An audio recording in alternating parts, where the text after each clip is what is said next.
Assalamualaikum warahmatullahi wabarakatuh. Halo semua, selamat pagi. Perkenalkan, nama saya Faujiawati.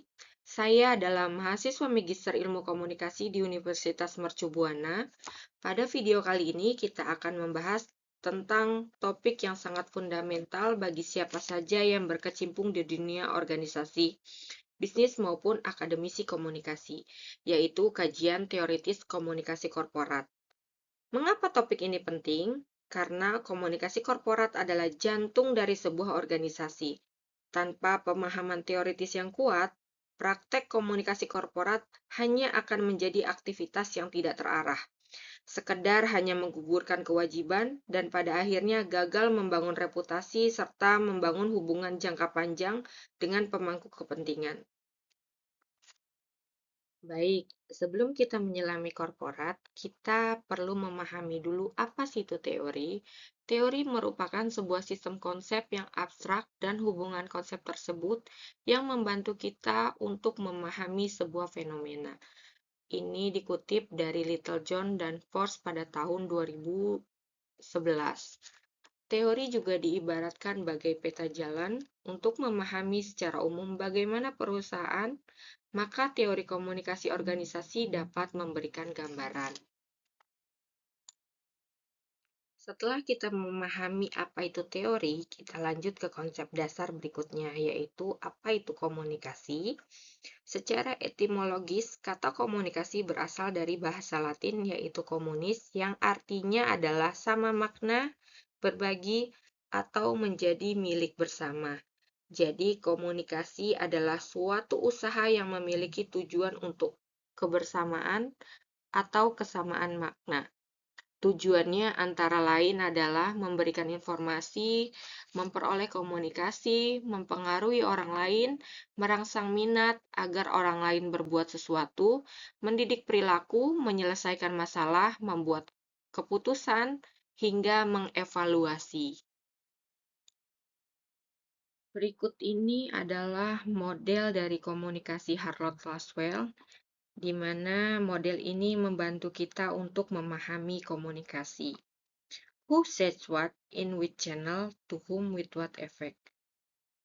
Atau kita lebih kenal disebut dengan alur komunikasi, di mana ada komunikator, pesan, saluran, komunikan, dan efek. Sederhana memang, tapi dalam prakteknya setiap elemen ini memiliki kompleksitas masing-masing.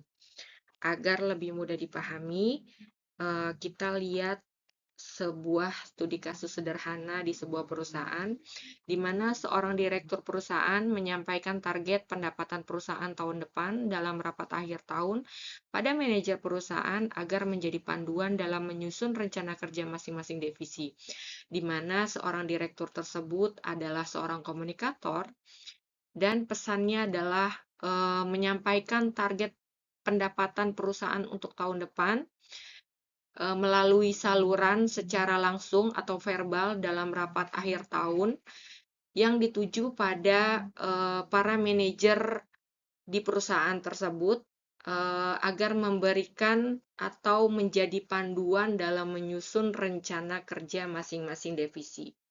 Dari contoh ini kita bisa melihat bahwa komunikasi adalah sebuah proses yang utuh, mulai dari pengiriman pesan hingga dampak yang dihasilkan.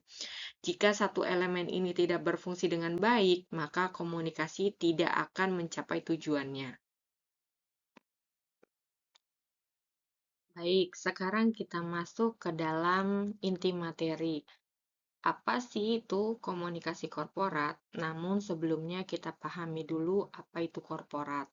Korporat merujuk pada entitas bisnis yang terorganisir dan berbadan hukum. Perusahaan korporat memiliki struktur organisasi yang kompleks, terdiri dari berbagai departemen, dan biasanya memiliki tujuan bisnis yang terdefinisi dengan baik. Tujuan utama korporat adalah menghasilkan keuntungan, meningkatkan pangsa pasar, dan mencapai pertumbuhan bisnis yang berkelanjutan. Lalu bagaimana dengan komunikasi korporat? Definisi klasik yang dikemukakan oleh Van Driel pada tahun 1995 Beliau mendefinisikan komunikasi korporat sebagai kerangka keseluruhan yang mengkoordinasi komunikasi pemasaran, organisasi, manajemen dalam mengintegrasikan pesan bisnis. Lalu ada menurut Dolphin pada tahun 1999, komunikasi korporat dapat membantu menggambarkan citra perusahaan dan membantu dalam proses meningkatkan keuntungan kompetitif perusahaan secara menyeluruh. Penril membaginya menjadi 3 bagian, dan inilah juga yang diimplementasikan pada berbagai korporasi. Yang pertama, Management Communication, yang kedua, Marketing Communication, dan yang ketiga, Organizational Communication.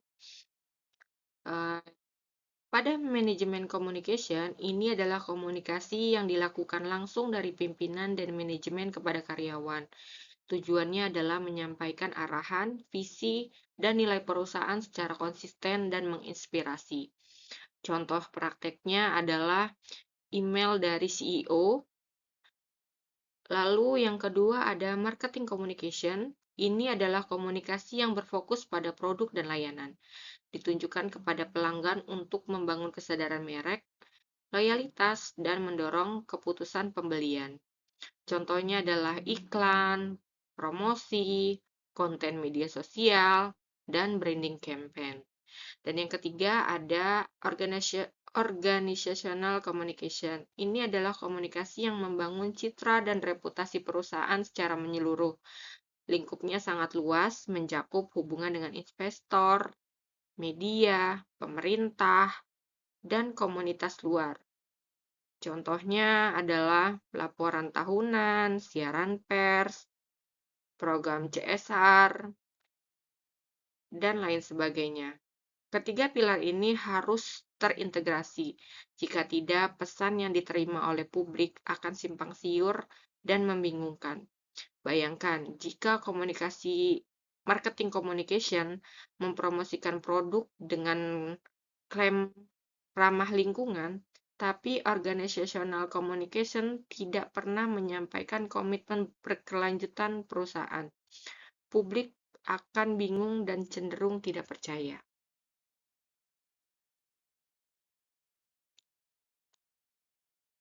Apa sebenarnya tujuan dari komunikasi korporat? Saya merangkumnya menjadi 5 tujuan utama. Yang pertama, menyampaikan informasi.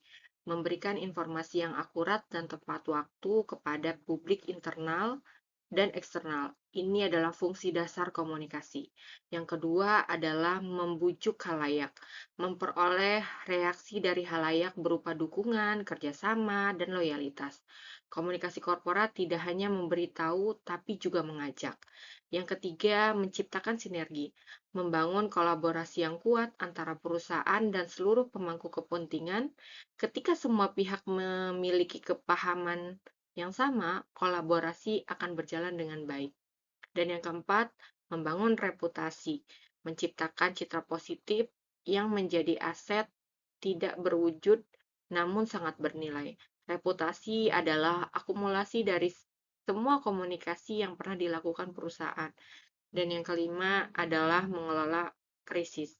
Melindungi reputasi perusahaan saat menghadapi situasi yang tidak menguntungkan. Dalam krisis, komunikasi yang baik bisa menjadi penyelamat. Secara sederhana, alur komunikasi korporat dapat digambarkan sebagai berikut. Komunikasi korporat menjadi jembatan antara perusahaan dan seluruh pemangku kepentingan. Jembatan ini menghubungkan 3 arah, internal, eksternal, interaktif, di mana internal itu ke karyawan, manajemen, dan pemegang saham. Di mana eksternal ke pelanggan, investor, media, dan pemerintah. Sedangkan untuk interaktif ke media sosial, komunitas, dan publik luas. Prinsipnya sederhana, pesan yang tepat kepada pihak yang tepat pada waktu yang tepat melalui saluran yang tepat. Pentingnya untuk kita sadari bahwa komunikasi korporat telah mengalami evolusi fundamental dari era konvensional ke era digital. Di era konvensional, media yang digunakan adalah cetak, televisi, radio, dan pertemuan tatap muka. Sifat komunikasinya satu arah seperti monolog, kecepatannya lambat, bisa dari hari hingga ke minggu. Perusahaan memiliki kontrol penuh atas pesan yang keluar, jangkauannya terbatas, biasanya lokal atau nasional, dan halayak dipandang sebagai massa yang homogen. Kini di era digital, semuanya berubah. Media yang digunakan adalah media sosial, website, streaming, dan aplikasi pesan. Sifat komunikasinya dua arah, interaktif seperti dialog. Kecepatannya real time, hitungannya detik hingga menit. Perusahaan tidak lagi memiliki kontrol penuh karena publik ikut membentuk narasi. Jangkauannya global, tanpa batas geografis, dan halayak terbagi dalam segmen-segmen yang spesifik. Transportasi ini menuntut lebih dari sekedar adaptasi teknologi, ia menuntut perubahan mindset, cara pandang, dan budaya kerja secara menyeluruh. Dan ada beberapa tantangan di era digital yang perlu kita waspadai, di mana ada disinformasi dan hoax yang menyebar lebih cepat dari fakta, lalu juga ada kecerdasan buatan atau AI dalam produksi dan distribusi konten. Lalu ada algoritma media sosial yang menentukan pesan mana yang dilihat publik. Lalu ada echo chamber dan polarisasi opini publik. Organisasi yang gagal bertransformasi akan tertinggal dan membangun relevansi dan kepercayaan publik. Dalam prakteknya, implementasi komunikasi korporat mencakup beberapa dominan yang saling terhubung. Pertama, perencanaan strategis. Ini adalah tahapan merancang pesan dan saluran komunikasi yang selaras dengan tujuan bisnis jangka panjang. Outputnya berupa communication plan, key message, dan brand guideline. Yang kedua, ada identitas dan reputasi. Membangun citra yang konsisten dan reputasi yang kuat di benak publik dan stakeholder. Ini adalah aset yang tidak berwujud, namun sangat berharga. Yang ketiga, ada government and community relation. Mengelola hubungan dengan pemerintah dan komunitas melalui program CSR untuk menciptakan berkelanjutan sosial.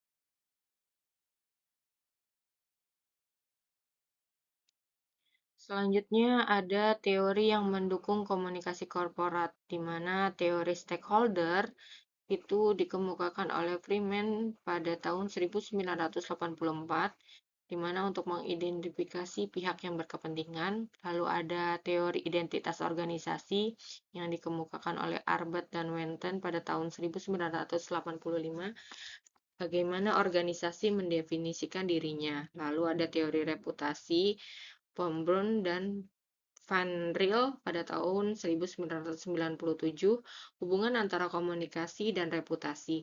Lalu ada teori legitimasi, Sussman pada tahun 1995, mengapa organisasi perlu diterima oleh publik.